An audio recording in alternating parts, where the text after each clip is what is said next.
এবছর এসএলএসটি এবং এসএসসি পরীক্ষা দেবে ফিলোসফিতে। তো তোমাদের জন্য বেশ কিছু এমসিকিউ কোয়েশ্চেন প্যাটার্ন নিয়ে আসলাম এবং তার অ্যান্সার সহ। এক্ষেত্রে দেখো বেশ কিছু প্রশ্ন এবং উত্তর একত্রে দেওয়া রয়েছে। তো এইভাবে বিভিন্ন প্রশ্নের উত্তর এক্ষেত্রে দেওয়া রয়েছে। দেখো এক্ষেত্রে জৈনমতে আকাশ কত প্রকার? 2, 1, 3 না 4? অ্যান্সার হচ্ছে 2 প্রকার। মশা ও মৌমাছি কত প্রকার ইন্দ্রিয় বিশিষ্ট প্রাণী? সেক্ষেত্রে 3, 4, 5 না 2? অ্যান্সার হবে 4। ক্ষিতি অব তেজ মরু ও উদ্ভিদের কোনো চেতনা আছে? কোন চেতনা রয়েছে? এক্ষেত্রে আনসার হচ্ছে, দেখো এক্ষেত্রে তোমার দেওয়া রয়েছে এমসিকিউ হিসেবে ABCD: এ গন্ধ, বি স্বাদ, সি স্পর্শ, ডি দৃষ্টি। আনসার হবে সি অর্থাৎ স্পর্শ।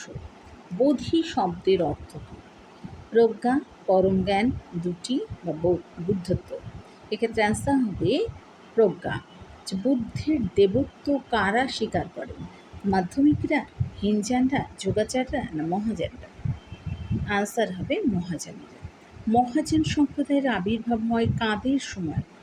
অশোক, কনিষ্ক নাকি দুটি নাকি অজাতশত্রু?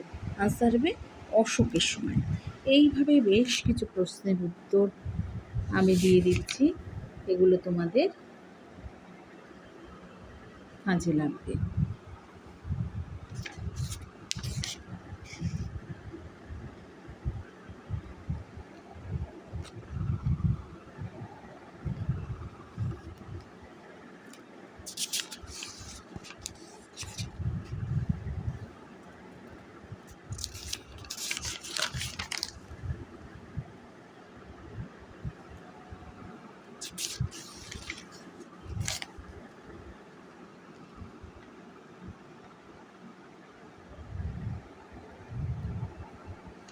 এখানে দেখো যোগাচার দর্শনের প্রতিষ্ঠাতা কে? অসঙ্গ, মৈত্রেয়নাথ, বসুবন্ধু, দীননাথ। আনসার হবে মৈত্রেয়নাথ। অসঙ্গ, বসুবন্ধু, দীননাথ কোন সম্প্রদায়ভুক্ত? শ্রৌতান্তিক, মাধ্যমিক, যোগাচার না বৈভাষিক? আনসার হবে যোগাচার। তো এইভাবেই তোমাদের বেশ কিছু প্রশ্ন উত্তর দিলাম, এগুলো তোমরা করবে।